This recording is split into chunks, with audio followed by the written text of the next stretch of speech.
The fact that I was able to terminate Roe v. Wade after 50 years of what I did by killing Roe v. Wade, which everyone said was impossible. And how's that going?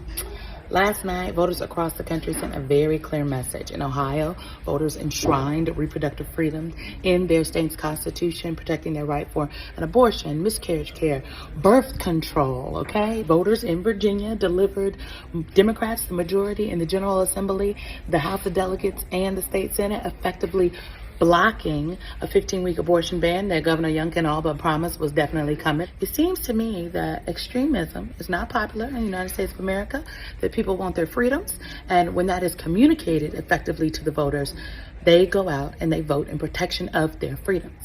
You know, I could be wrong, but I didn't hear a thank you in there, Miss Ma'am. You know, that's the whole point of overturning Roe versus Wade. Anybody that knows that case knows that that was a federal case that pretty much allowed for abortion federally. Overturning that allows individual states to make up their own laws when it comes to abortion. That was the whole point. Everybody knows this. Do not know why they are trying to play games acting like Donald Trump is some kind of a mean authoritarian Nazi or something. He just gave y'all the right to kill your own children. So maybe instead of sending that memo saying he's extreme, maybe you should send him a thank you letter for doing that. Yeah, that's right. What's up, everybody? How the hell's your day going? I hope you're having a pretty good day. I'm sorry, I saw that and I just had to respond to that because the Trump derangement syndrome over at MSNBC knows no bounds, and I just couldn't help myself. But they should have said thank you for doing that. Like I said, that was the whole point of overturning Roe versus Wade. And that is one of Trump's things, giving states' rights back to the states. He is not about authoritarianism. He's more about decentralizing power. That's why the machine hates this man. Because he wants to take the machine down. Don't know why people can't see that, and I don't know why people are trying to stop him, why they fall into the lies of the propaganda machine. I just do not get it. I never will get it. All you got to do is open your eyes and look at the facts, and they're right there, plain as day. But what's up, everybody? Like I said, hope y'all having a pretty good day. If you're new around here, make sure to hit that subscribe button. And everybody watching, if you could, do me a big favor. Look right below and smash that like button. Smash the like button if you think Roe versus Wade being overturned is a good thing. I do. I think it was a very good thing. I think that is the entire reason for the United States. We are a melting pot. It's a country of a bunch of different cultures all coming together to live as one. If you don't like the laws of one state, you move to another state. That is the whole point. People want to live differently. People want to live under different laws. There you go. That's why I dislike the federal government so much. I don't like centralized power. Centralized power leads to authoritarianism. More government leads to authoritarianism. That's just facts. History bears that out. So we're going to get into some stuff today. We got kind of a silly story. This one is kind of crazy. I almost didn't cover it, but I had to. I'm sorry. If you're not about being entertained at least a little bit by politics, go ahead and click off the video. Because this is quite entertaining. It's very, very funny. Let's go ahead and get into it, though. Kevin McCarthy blindsides Rep. Tim Burchett by shoving him after GOP meeting. Wait, what? Yeah. Kevin McCarthy elbowed Tim Burchett, I guess, or Burchett, I don't know. I'm going to say Burchett. That sounds better. Yeah, he elbows him. Boom. Yeah, Kevin McCarthy is man, what in the happened to Kevin McCarthy? Yeah, that once again, the machine hates it. Yeah, Kevin McCarthy is a rhino. He's part of the machine. And they are basically losing their grip on power. They are going down. And that's all I got to say about that. Let's go ahead and get into it, though. This story was witnessed by an NPR congressional correspondent, Claudia Grisales, who reported the encounter on X. Here we go. I have never seen this on Capitol Hill, she wrote in a Tuesday morning thread. According to her, Burchett was facing away from McCarthy when the former Speaker of the House and his detail passed Burchett in the hallway. McCarthy reportedly shoved the congressman, causing him to lunge toward Grisales. As McCarthy continued walking, Burchett jokingly called out, "Sorry, Kevin, didn't mean to elbow," before switching to a serious tone and yelling, "Why'd you elbow me in the back, Kevin? Hey, Kevin, you got any guts?" I guess he doesn't. Because he just kept on walking. What the hell? Burchett referred to McCarthy as a jerk while speaking to Grisales, who asked if the California representative has ever done that before. No, Burchett said. At that point, Burchett chased after McCarthy. "Hey, Kevin, why'd you walk behind me and elbow me in the back?" he asked. "I didn't elbow you back in the back," McCarthy responded. "You got no guts. You did so," Burchett said. "What kind of chicken move is that? You're pathetic, man. You're so pathetic." Now, do you see why I dislike career politicians and politicians in general? This is something that you would expect to happen in a middle school hallway, not a congressional hallway. Have some decorum, people. McCarthy is just falling flat here. What in the hell is going on? These people, they're so mad because the American people are starting to gain a foothold against the machine, and they're lashing out. Literally, in this story, they're lashing out because Tim Burchett is part of the Freedom Caucus. He was one of the few people that voted to oust McCarthy. Yes, to get the head off of the snake in Congress, essentially. Yes, Republicans, some of them, most of them, are bad. Mostly all Democrats are bad. I think there's one Democrat, but I'm not going to name any names right now. I'm not going to give anybody any hope. But the machine is starting to lose its grip, and the American people are starting to get a grip on the machine. This is very good news for us. But enough of my ranting. Let's keep going. As the Tennessee congressman walked away, he said, "You need security, Kevin." What? That sounds like a threat to me. Afterwards, Burchett told Grisales that the exchange was the first point of communication between the two lawmakers since Burchett voted to oust McCarthy from his position as Speaker of the House, like I just said. Burchett told Grisales he would not follow up with McCarthy regarding the incident. I mean, why follow up? You already know what's going on. You can see that the machine is losing its grip. I know I've said that a few times now, but you're starting to get the point of where I'm coming from.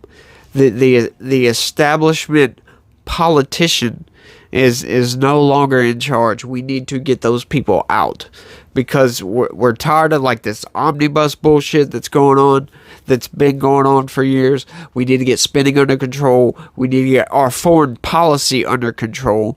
We need to get Biden out of the damn White House, and we need to get our act together and start acting like a civilized country once again. He's on a downhill spiral, he said. That was pretty gutless of him. I'm disappointed in him. No, that was it.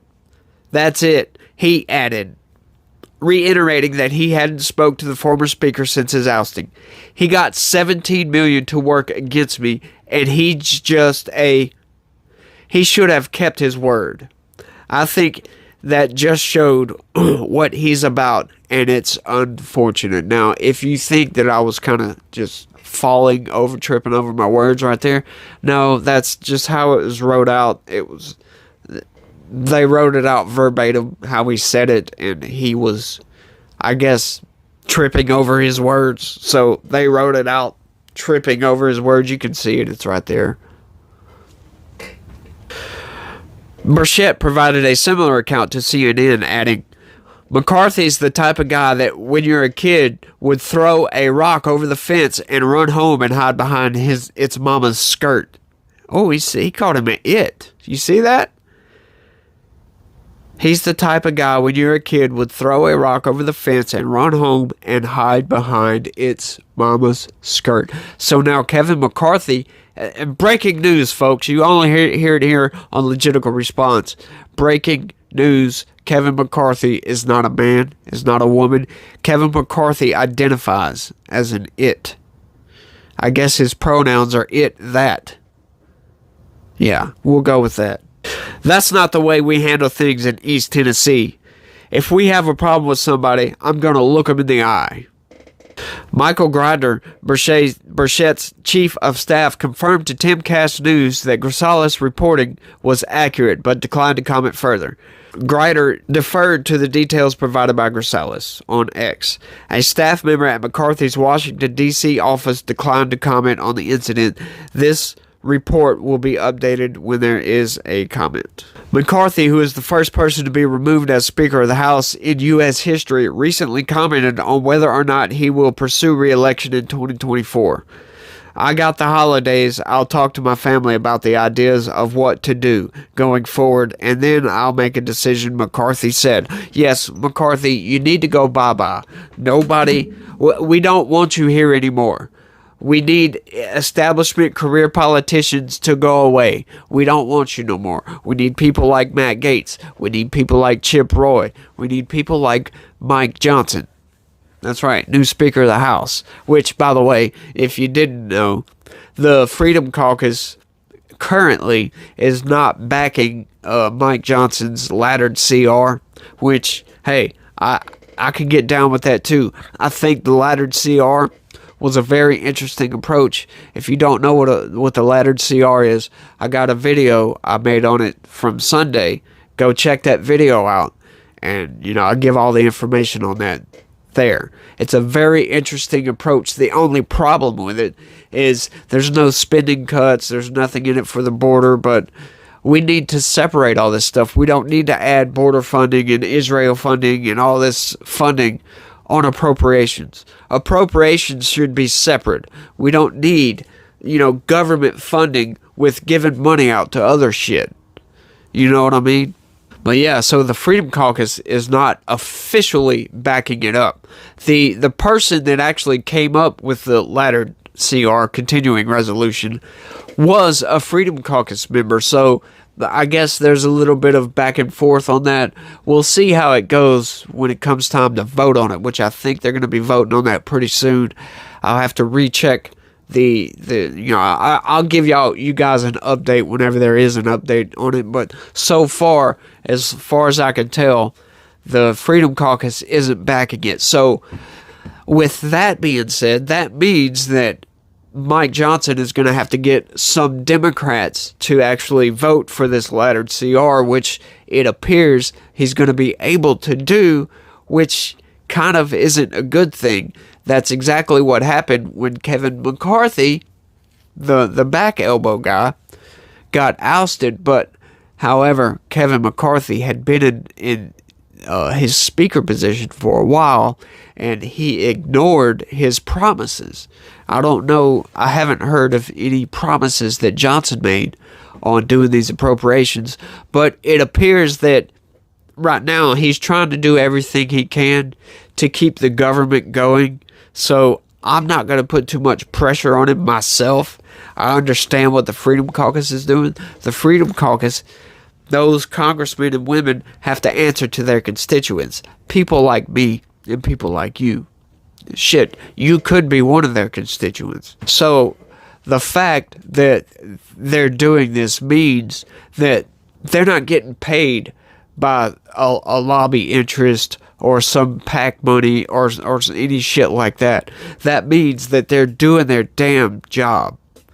They're trying to do what's right for the American people because, like I've stated before, Government spending is out of control, folks, and we have to get it back under control. And this is the only way to do it, by getting rid of continuing resolutions and getting these appropriations bills, get them in there, cleaning them up, getting all the BS out of them, and getting them back on track so we can get back to doing what the hell we're supposed to be doing in Congress, which is making laws and making the country work and progressing the American way of life, the great American experiment in these United States. So, but I just wanted to bring that Kevin McCarthy story to you guys. I just thought it was freaking hilarious. And, that's all I got for this one, y'all. But let me know down in the comments what y'all think about this. Is McCarthy on a downward spiral, spiraling out of control, essentially? What the hell is going to go on with that? Is he going to apologize? Let me know in the comments section. Is he going to apologize? But like I said, that's all I got for this one, you guys. Thanks for watching, y'all. Like I said, if you're new around here, smash that subscribe button. Hit the like, too. Everybody, please. Go ahead and smash that like button. Turn on your notifications. Do all that other good stuff. And try to be positive. Peace.